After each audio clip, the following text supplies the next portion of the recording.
Buenas tardes, señoras y señores. Mañana, jueves día 28, es el Día Mundial de la Seguridad y la Salud en el Trabajo y el domingo es 1 de mayo, el Día Internacional de los Trabajadores. Considerando estas conmemoraciones y con el fin de tender puentes entre la Iglesia y el mundo obrero, se han reunido esta semana representantes de la OAC, que es la Hermandad Obrera de Acción Católica, y dirigentes de 5 organizaciones sindicales. A ese encuentro asistió nuestro invitado de hoy, que es Joaquín Sánchez, Joaquín el cura, conciliario de la OAC. Joaquín, buenas tardes. Hola, muy buenas tardes, Pepe. Oye, en primer lugar, ¿por qué decís que es necesario tender puentes entre la Iglesia y el mundo obrero? Siempre hemos pensado que la Iglesia está muy cercana a la población más vulnerable, a los pobres, a los obreros, a los trabajadores. ¿Es que hacen falta esos puentes? ¿Es que se han roto? ¿Es que nadie quiere recorrer el puente que une una cosa con la...? Cuéntanos. Bueno, nosotros desde la Pastoral Obrera y desde la OAT decimos que es bueno contactar con los sindicatos. De hecho, la reunión la propusimos nosotros y acudieron los 5 sindicatos, CGT, Comisiones, UGT, IT Sindical y USO. Y creemos que, porque la Iglesia tiene una doctrina social de un gran calado y conecta perfectamente con la lucha sindical. De hecho, en la doctrina social de la Iglesia se defiende la labor de los sindicatos, una labor que hoy está desnostada, y en cambio la Iglesia lo reconoce. Y es verdad que por muchas circunstancias la Iglesia siempre ha tenido mucha relación con la clase empresarial, que está bien, no lo vamos a discutir, pero que la clase sindical o los sindicatos han quedado como un poco al margen de esa relación. Y nosotros creemos que es bueno que las propuestas de los sindicatos y que nos cuenten la problemática laboral que existe en Murcia y a nivel nacional, incluso internacional, pues puedan comunicársela, por ejemplo, al obispo, a José Manuel. Le propusimos de mediar para una reunión y ellos lo vieron encantados. Decían, uy, sería muy interesante que los sindicatos nos pudiéramos acercar al obispo y hablar y encontrarnos y dialogar. O sea que sí que es verdad que hay, por unas razones o por otras, un poco de distanciamiento entre la Iglesia y la clase obrera, por así llamarlo. Sí, ten en cuenta que la Iglesia sociológicamente en nuestro país, pues tiende a la derecha. Eso es obvio, no estoy diciendo nada de otro mundo, ¿no? Y en esas opciones eclesiales más vinculadas a la derecha, hay un rechazo a los sindicatos o incluso a los partidos de izquierda, ¿no? Es decir, ¿cómo se puede ser de izquierda y ser creyente católico? ¿Cómo ser de un sindicato y ser creyente católico? Pues indudablemente sí se puede ser. Es decir, nosotros respetamos todas las opciones. Un católico puede ser de izquierda, puede ser de derecha, puede ser de centro, y un católico puede estar en la clase empresarial y un católico puede estar en un sindicato. Yo creo que eso es importante. De ahí que intentemos un poco como reconfigurar esa imagen que es real, pero que rompe con lo que dice la propia Iglesia Católica. Yo cuando me recuerdo una vez en una misa, le pregunté a la gente en la homilía que qué decía la Iglesia del derecho a la huelga. Además lo hice con las manos levantadas. Vamos a suponer que fueran ese día a misa unas 100 personas, ¿no? El 80% decía que la Iglesia no dice nada, que la Iglesia no se tiene por qué vincular ni decir nada sobre ese tema. Un 10%, más o menos, 10 personas decían que creían que la Iglesia no defendía el derecho a la huelga. Y otro 10% decían, creemos que sí, pero no estamos seguros. Cuando leí el documento que dice que la Iglesia defiende el derecho a la huelga como un derecho de la clase trabajadora, pues se quedaron un poco desconectados. No digo yo, viene aquí en la doctrina social de la Iglesia. El derecho a la huelga es un derecho que reconoce la propia Iglesia, como medio reivindicativo de las conquistas sociales y conquistas laborales. Sabes que eso me recuerda, lo que estás contando me recuerda el otro día una conversación informal entre amigos y fue esta Semana Santa, ¿no? Y salió el tema, oye, ¿y si Jesucristo viviera físicamente, estuviera aquí ya sabemos que espiritualmente lo está, ¿no? Pero si estuviera aquí, fuera un trabajador de la región, que el año que viene tiene que ir a votar a las elecciones autonómicas, ¿qué creéis que votaría Jesucristo? Y no creas que la opinión mayoritaria fue que votaría a la derecha, ¿eh? No creas, Joaquín. No. Hay opiniones encontradas en ese sentido. Pero bueno, no le vamos a pedir el voto a Cristo en este momento. Lo del Día de la Seguridad en el Trabajo, que se celebra mañana, la verdad es que pasa un poco desapercibido, ¿eh? Siempre... o sea que a veces omitimos que la siniestralidad laboral presenta unos índices que son muy preocupantes. Por ejemplo, el año pasado, en 2021, en España se produjeron 1 millón de accidentes laborales y hubo 705 trabajadores que fallecieron. Digo yo que encuentros como el de esta semana que habéis tenido entre la OAC y los sindicatos y que ahora también pretendéis comentar con el obispo, sirven para poner sobre la mesa estos asuntos que parece que no tienen... Además, el día 28 de abril es un día que no está... El día 1 de mayo sí está en la mente de todos, yo creo que porque es fiesta. Pero el 28 de abril, el Día de la Seguridad y Salud en el Trabajo, no está en la agenda mental nuestra. No, lleva toda razón, pasa muy desapercibido, porque además hay una concepción que los accidentes laborales es, pues bueno, mala suerte. Es algo circunstancial, de mala suerte. Por ejemplo, los datos en Murcia, si no recuerdo mal, son mortales. El del año 2021, 18 en los Tajos y 8 itinere, o sea, en el camino. O sea, estaríamos hablando de 26. Y si no recuerdo más, creo que son 115 por ahí de accidentes graves. Y cuando hablamos de accidentes, hay una casualidad. Perdón, una causalidad, no una casualidad, que creo que es importante.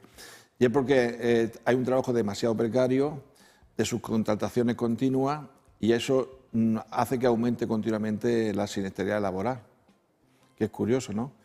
Y bueno, no hay una cultura preventiva de los accidentes laborales. Por eso nosotros desde la OA y de la Delegación Diocesana de Pastoral Obrera, junto con los sindicatos, pues queremos contribuir a esa cultura preventiva del trabajo. Es que el trabajo debe ser fuente de vida, en condiciones dignas y seguras. Un trabajo debe ser estable, seguro y digno, para llamarse trabajo. Ahora, si hay un trabajo precario, con un contrato de 4 horas, echando 12 horas, con un salario de miseria, y ahora con la inflación no queremos decir nada, ¿no? Pues eso no es un trabajo, eso es un aspecto de explotación laboral, pero no es un trabajo. Yo creo que todo eso que dices queda un poco ahora enmascarado en el sentido de que los trabajos están muy tecnificados, muy tecnológicos y teletrabajamos y hacemos ese tipo de cosas y da la sensación de que estamos mejor, pero tampoco estoy seguro de que estemos mejor. Estamos más tecnificados, pero si acaso un poco peor. La precariedad y los salarios bajos siguen estando al orden del día. No sé sí, nosotros en las conversaciones con los sindicatos, porque el encuentro lo que se pretendía es ver la realidad social, la realidad laboral y, bueno, pues, y los desahogos personales, ¿no? Bueno, cada sindicato pues, tiene su propia postura, ¿no? Uno, por ejemplo, en la reforma laboral lo valoraba positivamente, otro también lo valoraban, pero decían que había que conquistar más cosas, ¿no? Bueno, pues eso es la diferencia de los sindicatos, que eso es respetable, pero todo el mundo coincidía que vivimos en un mundo de precariedad laboral grande, sobre todo, por ejemplo, el tema del campo. O sea, yo en mi barrio, por ejemplo, yo vivo en las Torres de Cotilla, hay mucha gente que sale a las 6 de la mañana en autobuses, que se van a los campos de Cartagena a la fruta, ¿no? y a la hortaliza. Y llegan a las 8 de la noche. Y cuando hablas con ellos, pues te dicen las condiciones laborales en que están. Dice, si el día que llueve no nos pagan. Algunos tienen contratos y otros no tienen contratos, ¿no? Bueno, y esa es la realidad que decían los sindicatos, que nosotros contactamos desde la Pastoral Obrera y desde la OA, queremos revertir esa situación. Es decir, yo creo que desde el año 2008, cuando la estafa financiera, que provocó una crisis económica, pero fue una estafa financiera, no hay que olvidarlo, cuando se precarizó el trabajo, se quiso que fuera permanente, porque un trabajador en precario no puede luchar por sus derechos. Te dicen ellos mismos, dicen, Joaquín, ¿cómo voy a luchar yo por mis derechos? Voy a hacer una huelga si me contrata cada 6 meses. Ya me dicen, o te callas, porque hay 300 en la puerta esperando tu puesto de trabajo. Dicen, en la hostelería no se encuentran trabajadores. Es que, o paga, se te lo decía Biden, el presidente de Estados Unidos, págales más. Sí, Es que si tú trabajas y no ganas nada, o ganas muy poco, incluso te cuesta dinero, es tu trabajo, pues lo rechazas. de alguna manera está respondiendo a lo que te iba a preguntar, que es cómo puede la Iglesia colaborar o intervenir sobre todas estas condiciones actuales del mercado laboral. Bueno, como mínimo, lo que estáis haciendo, poniéndolo sobre el tapete. Yo creo que la Iglesia Católica, a nivel de jerarquía, a nivel de episcopado, de obispos, tiene una voz muy importante. Y yo creo que esa voz la echamos a veces, yo la echo de menos, ¿no?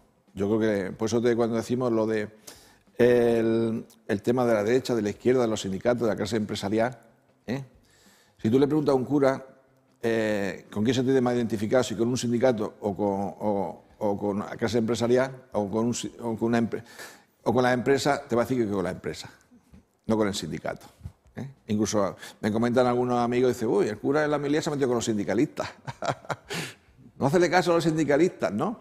Y bueno, hablábamos en esa reunión, pues, la preocupación que hay ahora mismo de que los sindicatos y el sindicalismo están en entredicho, ¿no? Y yo creo que desde la OA y de la Pastoral Obrera queremos reivindicar la importancia de los sindicatos, con sus errores, sus equivocaciones y sus pecados, como ha sido la corrupción, que hemos visto en algunos lugares de la región. Pero los sindicatos son muy importantes en la defensa de la dignidad de la clase trabajadora y hay que subrayar que el futuro de nuestro país pasa también por la lucha sindical. En la reunión del otro día entregaste un documento sobre el cuarto encuentro de movimientos populares del Papa Francisco, en cuya elaboración tú interviniste, y que recoge muchas de lo que defienden los sindicatos, ¿no? Sí, porque fíjate, ahí se habla en ese documento que además lo cogieron muy bien los 5 sindicatos, ¿no? Pues claro, yo entiendo que, por ejemplo, el CGT queda anarquista, pues puede resultarle un poco como decir, bueno, ¿y esto qué es, no? Pero bueno, lo recogieron con cariño por la intersindical, uso, comisiones y UGT. Y es un documento, por ejemplo, habla de la reducción de la jornada laboral para trabajar todos, del salario universal. A raíz de la pandemia, en ese encuentro de movimientos populares se decía cómo un país, la gente puede estar 3 meses aislados, encerrados, si vive del mercado, de lo que gana cada día. Es imposible. O sea, no es posible que una familia que con 3 o 4 hijos, que vive de lo que gana ese día en el mercado, pueda estar 3 meses en su casa encerrado. ¿Se va a morir de hambre? ¿De sed? Pues sale cada día. Y como la policía pues los acosaba en las calles, ¿no? En Sudáfrica, en la India, nos decían los movimientos populares, en Latinoamérica. Pues el Papa habla del salario universal, que todo el mundo, en un momento determinado de crisis, tenga un salario que le permita vivir con dignidad. Eso rompe la dinámica del capitalismo y de lo neoliberal, que sábese quién pueda, ¿no? Es decir, los estados tienen que garantizar un salario universal para cada familia. Eso suena fuerte, ¿no? Y después también habla de las patentes de la farmacéutica, va en contra de las patentes, de cómo es posible que la vacuna del COVID siga siendo una patente. Habla también de la guerra y cómo se fabrican las guerras, cómo se provocan las guerras y cómo se hace negocio con las almas. Son negocios de sangre, ¿no? Y el Papa en ese documento relata una serie de historias muy bonitas y al final termina diciendo que las religiones o estamos al servicio de la paz o no somos religiones. O son otra cosa. Otra cosa. Lo vemos ahora con Kirill, el pope ortodoxo en Rusia, cómo apoya la guerra en Ucrania. Este encuentro del otro día con la OAC ha nacido con vocación de continuidad, por lo que veis. ¿Queréis mantenerlo en el tiempo? Sí, porque fue muy positivo, fue un encuentro muy cordial, escuchando a los sindicatos, porque nosotros le dijimos que queríamos escucharlos a ellos. Es raro que la Iglesia escuche, la Iglesia normalmente hablamos, pero no escuchamos.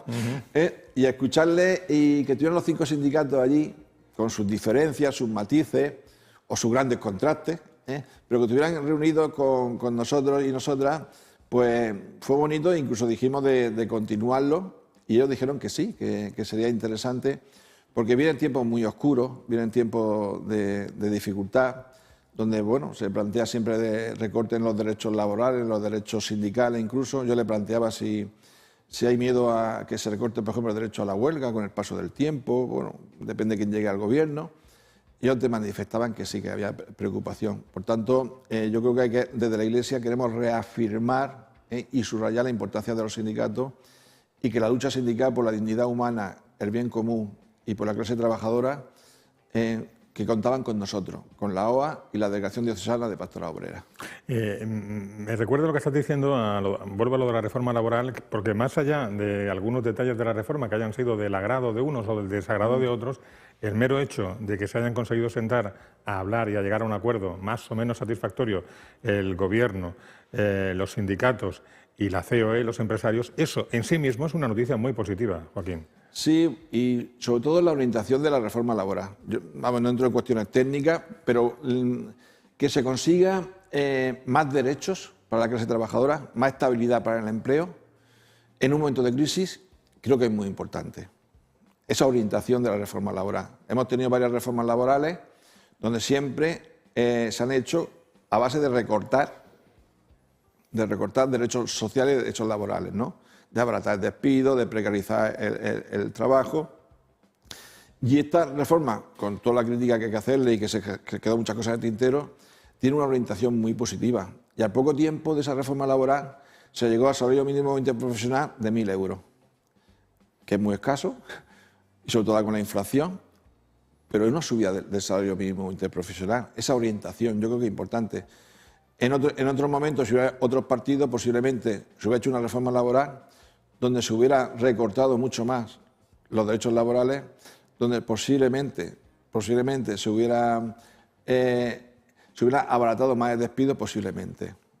Pero la orientación es muy distinta. Y yo creo que esa es la línea. Es decir, la Iglesia dice el legítimo beneficio de la clase empresarial, pero también el salario justo y familiar. O sea, no es incompatible. Hay algunos que dicen que sí, para nosotros no. Joaquín, has mencionado antes las guerras y hace pocos días que has vuelto de la frontera con Ucrania. Sí. ¿Qué has visto y qué has sentido por allí? La verdad que siente una inmensa tristeza y un desgarro de ver una guerra más. Y además con el agravamiento en Europa, que se supone que nosotros tenemos una serie de condiciones políticas que hacía casi inviable esa posibilidad de una guerra en Europa, y al final se ha producido, ¿no? Esa lucha de fondo entre Rusia y Estados Unidos a través de la OTAN, pues al final ha provocado una maldita guerra. Las guerras son todas malditas y ninguna son justificables y todas son evitables. Lo que vimos allí pues fue muchas madres con una maleta en una mano, una maleta que llevan todo lo que necesitan para sobrevivir y algo de recuerdo, y en otra mano llevan a sus hijos, ¿no? Esas madres pues guardan mucho silencio, es difícil hablar con ellas, no ya por el idioma, sino por el miedo, la tristeza, la angustia, el inmenso, se han dejado todo en su vida, solamente lo que llevan en la maleta, y al final rompen a llorar. Y después también había una imagen que yo creo que es simbólica, de una niña de unos 5 años que estaba agarrada con sus manicas a la valla, estaba ya en la frontera ya estaba en Rumanía, allá me habían cruzado con la barcaza, y estaba mirando hacia Ucrania, o sea, estaba al lado. Y tú mirabas a esa criatura y dices tú, ella como que con su mirada triste y angustiosa estaba buscando a su padre. Los hombres se han quedado, me imagino que estaría buscando a sus abuelos, mucha gente mayor se ha quedado también, no quieren salir. Su escuela, su calle, sus amigos y sus amigas. O sea, fíjate el desgarro de esas criaturas que la vida se ha roto, le han destruido sus vidas y que están deseando volver de nuevo a su país. De hecho, hay familias como cuando terminan los combates en determinadas zonas de Ucrania, vuelven. Como tienen visado y pueden pasar. Bueno, aquí hay una diferencia, yo quiero subrayarlo. Siento tristeza, por ejemplo, que Europa no haya tenido la misma actitud, por ejemplo, con los sirios o los afganos. Yo que estuvimos en diciembre en la isla de Lesbos, en Moria, lo han encerrado en una cárcel. pero no es simbólico lo de la cárcel, es una cárcel. Con un muro de 5 metros, con certinas, con 2 autobuses de antidisturbios, con policía, no pueden salir solamente una vez a la semana, tienen que justificar la salida. Y dices tú, ¿cómo es posible esto? Es una acogida racista. Sí. Hay que decirlo, y yo lo digo con todas las palabras, y me duele mucho de que lo haga eso Europa. Yo creo que hay que acoger a cualquier persona, independientemente de su origen y nacionalidad, que venga huyendo del horror, la muerte y la destrucción por una guerra. Efectivamente. Y lo de la guerra de Ucrania es que tiene, cual si fuera un carrusel, tiene momentos cresta, momentos valle. Y digo momentos cresta cuando oímos que van a hablar, que parece que van a hablar Zelensky y Putin y todos abrimos una puerta de la esperanza. Bueno, quién sabe, y de repente no oímos hablar de eso y suenan por ahí rumores de uso de armas nucleares y demás, y se nos caen los palos del sombrajo a todos. En resumen, no vemos la luz al final del túnel todavía, ¿eh? Porque yo creo que ahora mismo, a nivel de gobierno, de organismos internacionales, no hay hombres y mujeres de paz. Hay hombres y mujeres de guerra. Y eso es lo que a mí me preocupa. Lo decía antes fuera de micrófono, cuando estaba el otro día viendo los informativos, los noticiarios, y veía cómo se habla de la posibilidad de utilizar armas nucleares. Tú dices, ¿cómo es posible que se esté hablando de eso hoy en día? Tan siquiera. O sea, tú dices, ¿es un farol? Bueno, no sé si es un farol o no es un farol, pero eso hace, Pepe, 20 años era imposible. Los acuerdos eran para desmantelar bombas atómicas. Decir, bueno, usted quita 200 más, yo quito. O sea, desmantelar el arsenal atómico. Todo lo contrario que hay ahora mismo. Ahora mismo hay una guerra de tener mejores armas que la otra persona, ¿no? Que el otro gobierno. Bueno, ojalá nosotros fuimos desde la Caravana por la Paz y nosotros creemos que la paz es el mejor camino. No hay otro. La negociación, el diálogo y el encuentro. Ucrania no tiene un problema de armas ahora mismo. No tiene problema de armas. Te lo decían los mismos refugiados. Dicen, si es que hay armas por... Decíamos un poco cachondeo. Bueno, cachondeo. Digo, ¿qué toca? ¿A 3 tanques por persona? Pues sí, quiero decir, no es un problema que no haya tanques, ni haya fusiles, ni haya munición.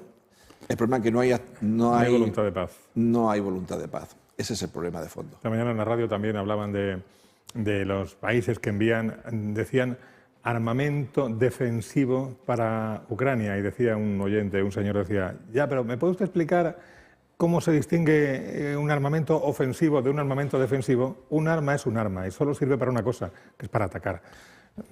Aunque haya que apoyar a Ucrania, naturalmente, que sí, todos entendemos el sentido, ¿no? Pero que es verdad, las armas son armas y la voluntad de paz es voluntad de paz. Sí, además, por ejemplo, allí también ellos manifestaban, las mujeres y la gente que estaban con la ONG, que hay una cantidad inmensa de mercenarios, de rusos y de la parte ucraniana y de la OTAN. Y claro, ellos te dicen, los mercenarios no son tropas ucranianas. O sea, el soldado ucraniano, de alguna manera, respeta a la población ucraniana. Aunque se dice de bombardear un barrio donde están los rusos y hay población ucraniana, van a bombardear. O sea, hay que quitarse la máscara. Hay que quitarse la máscara. Pero claro, los mercenarios, si tienen que violar, violan. Quiero decir, y si tienen que matar a civiles, matan a civiles. O sea, ellos por cada persona que mataban le daban $300. O sea, ahora mismo Ucrania es un gran campo de batalla de mercenarios. De mercenarios. Y eso y claro, las madres te decían, claro, es que son mercenarios, es que yo... Y yo soy mujer. Nos queda mucho que mejorar como ser humano, como seres humanos, Joaquín. De momento yo creo, no sé, corrígeme si me equivoco, que lo mínimo que podemos hacer, los ciudadanos de a pie me refiero, que nos pueden estar viendo ahora, es como mínimo brindar una acogida cálida a quienes vengan por aquí huyendo de la masacre de Ucrania, una acogida cálida, facilitarles un poco la vida, el acceso a un empleo, el acceso a la educación, el acceso a la sanidad. Bueno, y ya es una buena colaboración también. Y protegerlas de los proxenetas. Sí, a las señoras, a las mujeres, naturalmente. Y sobre todo a las niñas. Y de las redes de niñas. De tráfico de mujeres. De 15 y 16 años están captándolas en la frontera. terrible. Aquí surge lo peor y lo mejor de cada ser humano en estas situaciones. Gente que va a ayudar y gente que va a explotar y ya llevársela a la prostitución. Joaquín Sánchez, consigliere de la OAC, como siempre te decimos, te agradecemos mucho que vengas por aquí, que nos cuentes tus experiencias de vida, tu actividad, que a juicio de algunos es la que mejor define lo que es verdaderamente la Iglesia Católica.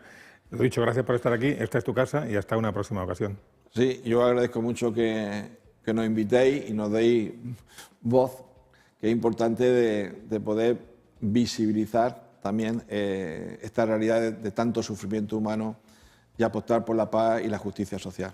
Hasta cuando tú quieras, Joaquín. Gracias. Y a ustedes hasta mañana. Nos vemos aquí, como siempre, a las 4 en Voces de la Región. Gracias y hasta entonces.